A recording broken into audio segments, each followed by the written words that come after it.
Hello hello, xin chào tất cả mọi người. Chào mừng mọi người đã quay trở lại với Alive Align. Mọi người khỏe không? Nếu đây là lần đầu tiên bạn tới kênh thì xin chào, mình là Thục Linh. Hiện tại mình đang sinh sống và theo học chương trình Master of Public Health tại một trường đại học tại Sydney, Úc. Trong những năm gần đây thì mình thấy là cụm từ Gen Z được nhắc đến rất nhiều trong các phương tiện truyền thông cả ở trong và ngoài nước. Là một Gen Z thì bản thân mình cũng tò mò không biết những nhãn mác mà mọi người gán cho thế hệ chúng mình là gì. Thì đây, ngoài những từ tốt ra nhá, thì mình quan sát được là có kha khá những nhãn mác mà mọi người dùng để gọi tên thế hệ chúng mình. Cái này điển hình này: thế hệ vượt sướng, lười biếng, cô đơn,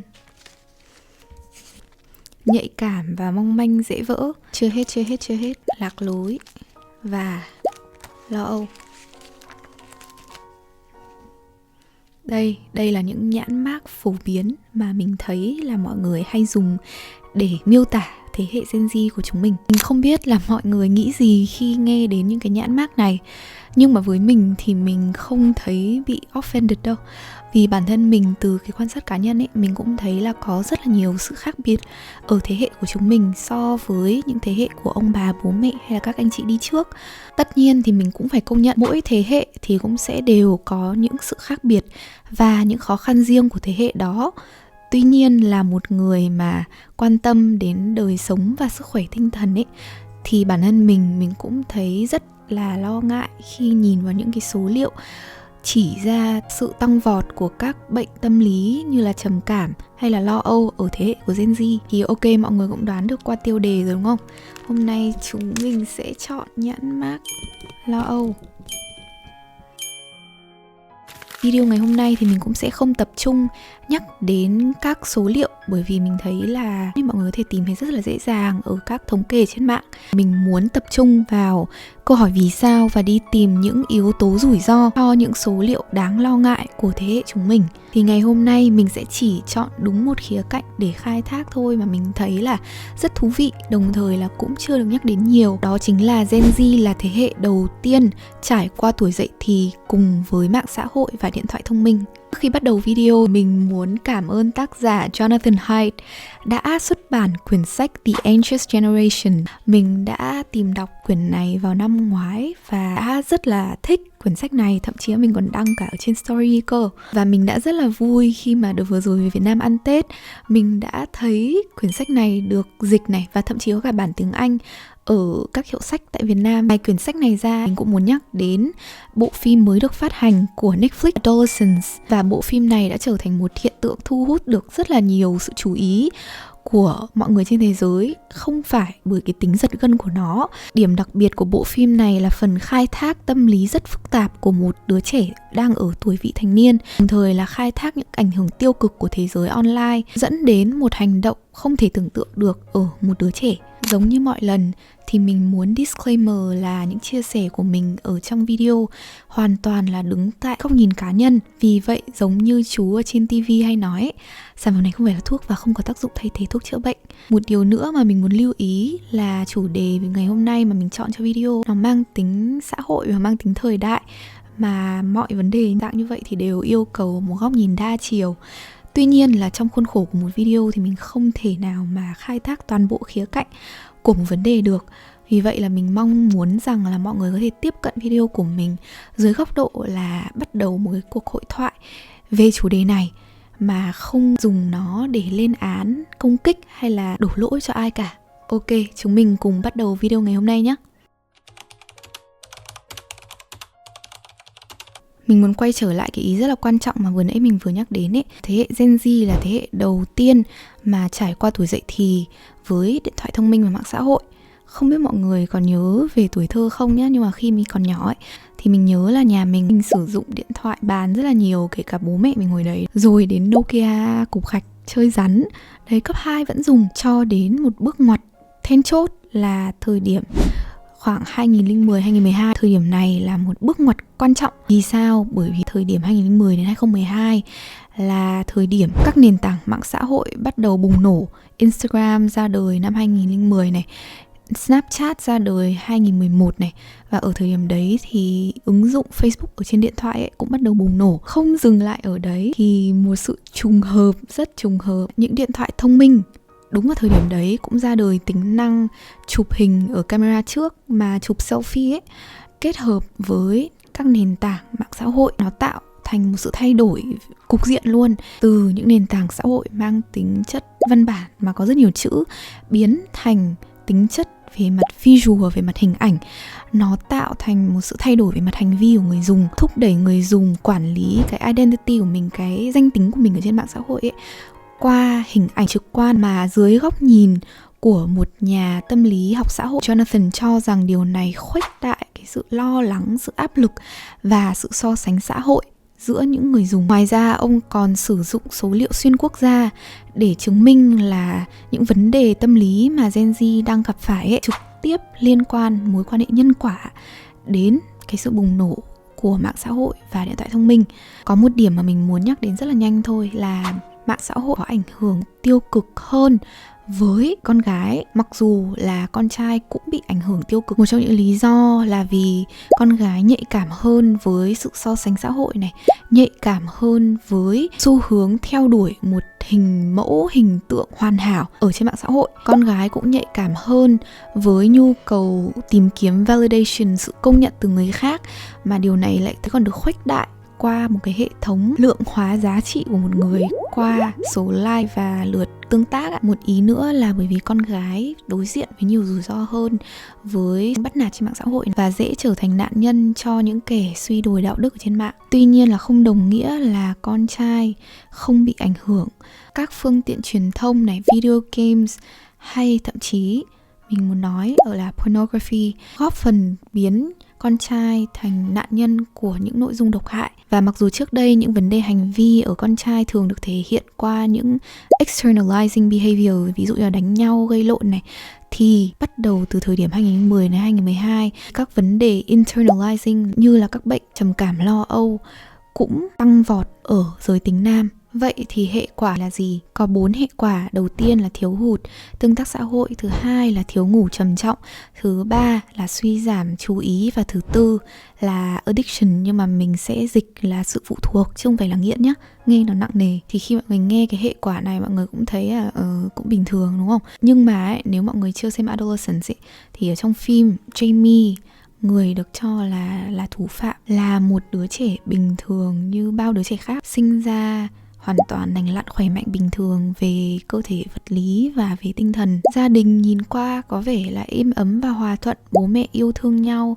không bạo lực gia đình, không đánh đập con cái. Thì mọi người có thể tưởng tượng được một đứa trẻ như vậy có thể gây ra một cái tội ác như vậy không?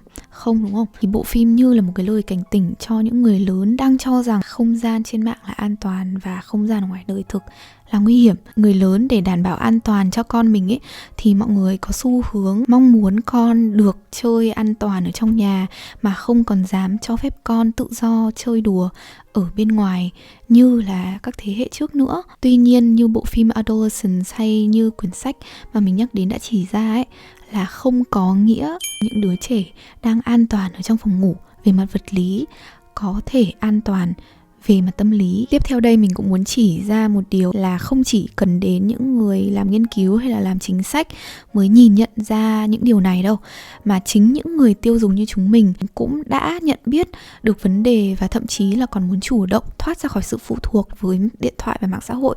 Cụ thể là vào năm ngoái, mình thấy trên YouTube có một cái trend, mọi người làm rất là nhiều video có nội dung là Your mom is right, it really is a damn phone, để nói về cái mối quan hệ độc hại của chúng mình với điện thoại và mạng xã hội. Vậy thì nhìn chung dựa vào những thông tin mình vừa đưa ra, theo mình, điện thoại thông minh và mạng xã hội hoàn toàn có thể là một yếu tố rủi ro rất là quan trọng lên những vấn đề mà thế hệ chúng mình đang gặp phải. Khi mà làm video ngày hôm nay thì mình thấy là không thể nào mà mình không chia sẻ với mọi người mối quan hệ của chính cá nhân mình với mạng xã hội. Mình bắt đầu sử dụng Instagram và Facebook từ rất là sớm, và mình đã sử dụng nó rất là nhiều xuyên suốt khoảng thời gian dậy thì của mình là vào khoảng cấp 2 và cấp 3. Và để cho mọi người hiểu rõ hơn về cái cường độ sử dụng mạng xã hội của mình ở thời điểm đấy, thì vào thời điểm peak nhất ở cấp 3, tài khoản Instagram của mình đã có khoảng lượng theo dõi là 15.000 người. Vào thời điểm năm ngoái khi mà mình đọc The Anxious Generation ấy, thì bản thân mình thấy rất là sốc và thấy rất là đáng sợ khi mà mình nghĩ lại cái khoảng thời gian dậy thì của mình. Nếu như mọi người chưa biết thì một người trẻ vị thành niên cần ngủ tối thiểu là 8 đến 10 tiếng cho một sự phát triển lành mạnh. Thì thời điểm đấy thật sự là mình thức rất là khuya, ngủ rất là ít. Thời điểm cấp 2 nhá, mình vẫn nhớ là có những hôm mà thậm chí là 6 giờ sáng mình mới đi ngủ, và chỉ ngủ một tí thôi là đã đi học rồi. Và xuyên suốt khoảng thời gian cấp 2 với cấp 3 mình ngủ rất là ít, chỉ ngủ có mấy tiếng một ngày thôi. Luôn ở trong một cái tình trạng mệt mỏi và thiếu năng lượng. Tuy nhiên cái sự đáng sợ ấy, nó không chỉ là ở cái trạng thái vật lý của mình như vậy đâu. Khi mà mình nghĩ lại, ở cái thời điểm đấy mình thật sự mới chỉ là một đứa trẻ đang dần định hình bản dạng, tính cách, nhân cách, và chưa hề có một nhận thức rõ ràng về bản thân mình, cũng như là có đủ sự trưởng thành để có thể tự kiểm soát bản thân. Với một đứa trẻ như vậy, thời điểm đấy nhá, mình thay vì là mình có những trải nghiệm phù hợp với lứa tuổi của mình và tiếp xúc với đời sống vật lý ngoài đời này, thì mình nhớ là lúc nào mình cảm giác là mình cũng chăm để post về đời sống cá nhân của mình ở lên mạng. Mình mặc đẹp này, mình make up, thậm chí là nhìn còn già hơn cả bây giờ, make up lồng lộn lắm. Có lẽ sẽ không đáng nói đến nếu như cái việc này làm cho mình vui vẻ và hạnh phúc. Tuy nhiên sâu thẳm ở bên trong ấy, lúc đấy mình chưa có thể gọi tên và nhận biết đâu, nhưng mà sâu thẳm bên trong mình có cảm nhận được một cái sự trống rỗng và cảm thấy là mình rất là cô đơn. Mình nghĩ là hồi đấy bản thân mình cũng chưa đủ nhận thức để mà mình diễn giải được là cái sự trống rỗng đấy của mình đến từ đâu. Nhưng mình nghĩ phần nhiều bởi vì chính cái thời điểm này là thời điểm mà mình cần những người lớn ở bên cạnh mình để hướng dẫn và định hướng mình nhất, cần những người bạn để chia sẻ những trải nghiệm và thấu hiểu mình nhất ấy. Thì mình lại đang đặt toàn bộ sự quan tâm của mình cho sự công nhận của hàng nghìn người mà không thật sự biết mình và không thật sự hiểu mình. Kể cả khi mình nhận được sự công nhận, thậm chí có thể được coi là sự ngưỡng mộ từ người khác, mình vẫn thấy là mình chỉ đang được nhìn nhận ở góc độ bề nổi thôi, mà không được nhìn nhận và không được thấu hiểu ở cái góc độ sâu hơn của con người mình. Mình nhìn lại cái trải nghiệm đấy thì mình thấy đúng như những nhà nghiên cứu nói ấy, sự nghịch lý của mạng xã hội đó chính là mình càng quấn vào nó, mình càng dành nhiều thời gian ở trên đấy, mình càng cảm thấy cô đơn và càng cảm thấy bị tách biệt. Mà mọi người thử nghĩ mà xem, trải nghiệm của mình ấy còn chỉ đang dừng lại ở sự phụ thuộc vào sự công nhận của người khác thôi, mà còn chưa phải trải nghiệm để lại hậu quả lâu dài. Đấy thì mình cũng chỉ muốn chia sẻ cái trải nghiệm cá nhân của mình và mối quan hệ của mình với mạng xã hội để chúng mình có thể nhìn nhận một cách rất công tâm, không phủ nhận những lợi ích mà mạng xã hội đem đến cho chúng mình, nhưng phải phụ thuộc vào thời điểm và cái cường độ thích hợp. Và theo mình, nếu nhìn nhận một cách công tâm ấy, thì không ai là thật sự có lỗi trong câu chuyện này cả. Khách quan mà nói thì những nền tảng này được thiết kế để giữ chúng mình bị hút theo và không dứt ra được. Đặc biệt là ở thời điểm đấy mình mới chỉ đang thật sự nghĩa đen là một đứa trẻ và chưa thể nào có độ chín chắn để có thể kiểm soát và có trách nhiệm với hành vi của bản thân. Và bản thân mình khi mà mình chọn câu chuyện này để mình chia sẻ với mọi người không phải là để kể cho vui, mà mình thấy là nếu bạn cũng là Gen Z đang lắng nghe ấy, thì chúng mình đã bước ra khỏi cái giai đoạn dậy thì khá là lâu rồi, thậm chí là chuẩn bị đến giai đoạn chúng mình lập gia đình. Nói thế này có thể mọi người sẽ cười mình, nhưng mà khi mà mình đọc quyển sách The Anxious Generation ấy, mình đã nghĩ trong đầu là nếu mình không thay đổi và có trách nhiệm hơn với việc sử dụng mạng xã hội thì làm sao về sau mình có thể làm gương cho con mình và bảo vệ con mình được, khi mà chính bản thân mình cũng chưa trang bị những kỹ năng cần thiết để bảo vệ chính mình khỏi tác hại của việc sử dụng mạng xã hội quá nhiều. Nói đến đây thì chắc là mọi người không còn cảm thấy quá là sốc nữa khi mà mình nói rằng là cũng chính từ thời điểm 2010, thời điểm then chốt đấy, những người trẻ bắt đầu đồng ý nhiều hơn với nhận định rằng cuộc sống này có cảm giác rất là vô nghĩa. Theo mình thì đây là một thông tin rất là đáng sợ và gây sốc ấy, bởi vì nó thể hiện một sự mông lung, hoang mang và lạc lối tột độ luôn ấy của thế hệ của chúng mình. Thực ra nếu mà nhắc đến cụm từ thế hệ vượt sướng ấy thì mình cũng thấy là thực ra nó không sai. Đúng là thật sự Thế hệ chúng mình đủ đầy hơn rất rất nhiều so với những thế hệ trước về vật chất. Từ những chia sẻ của Jonathan Haidt mà mình đã nhận ra là trong cái context của mạng xã hội, đúng là chúng mình quá được nuông chiều luôn. Với cái điện thoại thông minh và truy cập internet mọi lúc mọi nơi ấy, thì quá là dễ dàng để có thể nuông chiều bản thân bất cứ lúc nào, ở bất cứ đâu, và nó lại còn miễn phí nữa cơ. Cái việc tiêu thụ nội dung một cách liên tục và thừa mứa chứa chan về mặt sinh học ấy, thì đây sẽ tạo thành một phản ứng có điều kiện. Mình sẽ liên tục thèm muốn cảm giác được tiết ra dopamine ở trong não bộ và được cảm thấy dễ chịu, mặc dù là cảm giác dễ chịu này nó không kéo dài và nó không hề làm cho chúng mình cảm thấy thỏa mãn, cảm thấy có ý nghĩa ở một cấp độ cao hơn. Và khi mà liên tục thèm muốn dopamine và bất cứ khi nào mình muốn, mình đều có thể cho phép bản thân được đáp ứng cái nhu cầu đấy ấy, nó tạo thành một vòng lặp nuông chiều bản thân. Mọi người có công nhận với mình không? Không chỉ là trong câu chuyện mạng xã hội nhá, trong cuộc sống khi mà mình muốn bất cứ thứ gì, mình cũng nuông chiều bản thân được và đáp ứng được mọi nhu cầu của bản thân một cách quá là dễ dàng, thì điều đấy không hề lành mạnh một tí nào cho chính khả năng cảm thấy hạnh phúc của chúng mình. Theo, ngoài ý về sự nuông chiều, tác giả còn chỉ cho mình một ý rất là hay là đi cùng với thời đại số, là sự suy yếu về các giá trị truyền thống mà từng được coi là cốt lõi của một xã hội. Không giống các thế hệ đi trước, chỉ được lựa chọn tương lai của mình trong một khuôn khổ nào đấy thôi, thì thế hệ của chúng mình ấy, chúng mình đứng trước sự lựa chọn gần như là không có giới hạn về việc là chúng mình có thể trở thành ai và có thể xây dựng một cuộc sống tương lai như thế nào cho bản thân. Như ông bà, bố mẹ mình ngày xưa đứng trước phương hướng tương lai, không thật sự là có quá nhiều sự lựa chọn.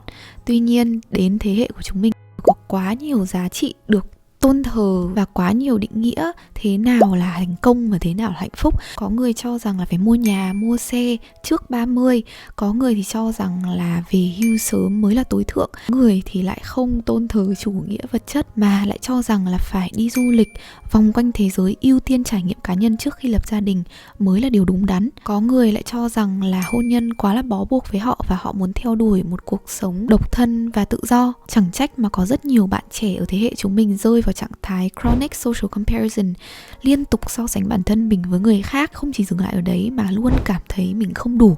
Và nếu mà không thoát ra khỏi vòng lặp đấy thì thật sự cuộc sống rất là hoang mang và lạc lối. Có một chi tiết mà mình nghĩ là mình cũng hơi over linh tinh đấy, nhưng mà cái bìa của The Anxious Generation với giấy dán tường trong phòng ngủ của Jamie ấy, mình để ý là đều sử dụng hình ảnh vũ trụ. Hơi thuyết âm mưu một tí, nhưng theo mình là những nhà làm phim và Jonathan Haidt ấy, sử dụng hình ảnh này là hình ảnh ẩn dụ cho một thế hệ vô phương hướng bất định, rất là cô đơn giữa vũ trụ. Gen Z đang là thế hệ cảm thấy cô đơn nhất. Và nói thế này nghe có vẻ hơi cực đoan, nhưng mà mình cũng cứ nhìn vào số liệu khoảng thời gian screen time mà chúng mình đang sử dụng đi. Mình nhớ là như thống kê trong sách ấy, thì nó tương đương với một công việc full time khác rồi. Thì bận như thế rồi, ngoài đi học, đi làm full time, mình còn có một công việc full time khác. Thời gian đâu mà chúng mình có thể dành ra để đi ra ngoài, dành thời gian với bạn bè, kết bạn nhiều như ngày xưa nữa. Ok, vậy từ những chia sẻ của mình trong video ngày hôm nay thì theo mình cái mác lo âu này, cô đơn và lạc lối ở một khía cạnh nào đấy là đúng. Và mặc dù mình nói là không ai là hoàn toàn có lỗi trong câu chuyện này, mình thấy không có gì là hại cả khi chúng mình có thể dành một chút thời gian nhìn lại bản thân và xem xét xem là có điều gì mình có thể cải thiện trong câu chuyện này. Bởi vì như mình nói ở phần mối quan hệ của mình với mạng xã hội ấy, thì việc chúng mình thay đổi ở thời điểm hiện tại nó không chỉ có ích cho chúng mình trước tiên mà còn có ích cho những người xung quanh, và đặc biệt hơn là thế hệ sau của chúng mình, là con cái của chúng mình. Trong quyển sách ấy, thì Jonathan Haidt có nhắc đến một số giải pháp mang tính vĩ mô cho nhà trường, công ty công nghệ và cho những người làm bố làm mẹ.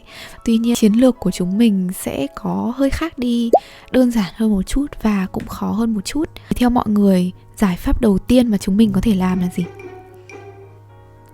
Không được đúng không? Quá là cực đoan. Khi mạng xã hội và smartphone đến thời điểm hiện tại nó đã trở thành một bình thường mới trong cuộc sống của chúng mình rồi ấy, thì việc vứt điện thoại đi và không sử dụng mạng xã hội nữa theo mình không phải là một lựa chọn. Như chính bây giờ mình cũng đang sử dụng mạng xã hội để truyền tải những thông điệp mà mình muốn đến với mọi người. Vậy thì chúng mình có thể cân nhắc giải pháp thứ hai, mà theo mình đây là một giải pháp rất là hay. Mình có xem được một video ở trên Instagram. Hãy cùng bỏ qua sự thật là mình xem được nó trên Instagram. Thì nội dung video ấy là nếu có một lời khuyên cho những bậc cha mẹ để đối phó với câu chuyện con sử dụng mạng xã hội thì lời khuyên đấy là gì? Thì đó chính là hãy giúp con xây dựng cái self-esteem thật là vững vàng. Mình thấy lời khuyên này thật sự quá là đắt giá luôn. Nếu như chúng mình ý thức được rất là rõ ràng về giá trị nội tại của bản thân và cảm thấy tự tin về điều đấy thì tự chúng mình đã có sự phòng vệ tốt hơn rất là nhiều đối với những thông tin mà chúng mình tiếp nhận ở trên mạng xã hội rồi. Khi mình hiểu được rõ giá trị nội tại của bản thân ấy thì rất là khó để chúng mình có thể bị lung lay bởi ý kiến ở bên ngoài và những giá trị đang được tung hô bởi số đông. Nếu mọi người quan tâm thì mình cũng đã làm một video về sự so sánh và đố kỵ, mọi người có thể tham khảo ở đây nhé. Và theo mình, để làm được điều này tốt ấy, thì không còn cách nào khác ngoài việc chúng mình thật sự phải dành thời gian tìm hiểu bản thân xem là mình thật sự muốn gì. Ví dụ đợt vừa rồi mình về Việt Nam khá lâu và mình đã học lại piano sau 10 mấy năm. Khi mình xây dựng một sở thích mới cũng là một chiến lược rất là hay, bởi vì là khi mình đắm chìm vào sở thích đấy, cảm giác đấy nó tuyệt vời hơn rất là nhiều so với việc là mình chỉ thụ động doom scrolling. Giải pháp tiếp theo là giữ gìn vệ sinh không gian mạng. Thật sự mạng xã hội là một nơi mà mình thấy là môi trường kiến tạo để cho chúng mình có thể chụp mũ và đánh giá, phán xét người khác trong tích tắc, trong một vài giây và chỉ qua một bức ảnh này hoặc là một lời nào đấy mà người này nói. Không những thế, môi trường này cũng lại kiến tạo cho chúng mình để buông ra những lời tổn thương, thậm chí là sát thương một cách rất là dễ dàng. Khi mà ở ngoài đời mình được nhìn thẳng vào ánh mắt của người đối diện, dưới ánh nhìn của rất là nhiều người xung quanh, liệu mình có cho phép bản thân dễ dàng công kích công khai người khác với những lời lẽ sát thương không? Mình nghĩ là nếu mỗi chúng mình đều có ý thức hơn và có trách nhiệm hơn với những lời mình nói ra trên mạng xã hội ấy, thì sẽ góp phần làm cho trải nghiệm của chúng mình ở trên mạng xã hội tốt hơn và lành mạnh hơn. Và giải pháp cuối cùng đó chính là thực sự cho phép bản thân mình được sống vì chúng mình xứng đáng. Không phải là việc lướt mạng xã hội nó không đem đến cho chúng mình những bài học hay, những khoảnh khắc ý nghĩa. Điểm yếu của nó là nó chỉ đọng lại rất là ngắn và nó sẽ trôi đi rất là nhanh. Ví dụ khi lướt mạng mình có thể xem được một video rất là cảm động, rất là nhân văn, nhưng cái cảm xúc đọng lại nó có thể bị thay thế ngay lập tức, vì một giây sau khi mà mình lướt sang một cái short khác ấy, hoàn toàn có thể đấy sẽ là một video có ai đấy đang rất là hung hăng và tức giận về một vấn đề nào đấy. Hoặc là có một góc nhìn khác mà mình thấy rất là hay là chúng mình có thể dành thời gian và ngắm nhìn bức ảnh một kỳ quan thiên nhiên của thế giới rất là hùng vĩ, rất là đẹp, cũng không làm chúng mình hạnh phúc và choáng ngợp bằng việc là chúng mình đi bộ ở công viên gần nhà và ngắm nhìn hồ nước hay là thảm cỏ ở ngoài đời thật. In a world more connected than ever, we've never been more emotionally isolated. We scroll instead of speaking, numb instead of feeling, and wonder why we're so lost.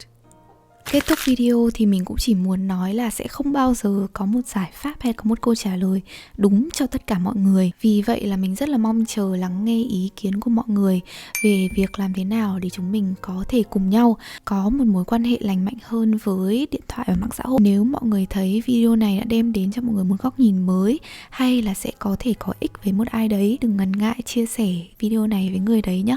Cảm ơn mọi người rất nhiều vì đã lắng nghe đến tận bây giờ. Mình rất trân trọng điều đấy. Hẹn gặp lại mọi người trong những video tiếp theo nhé. Bye!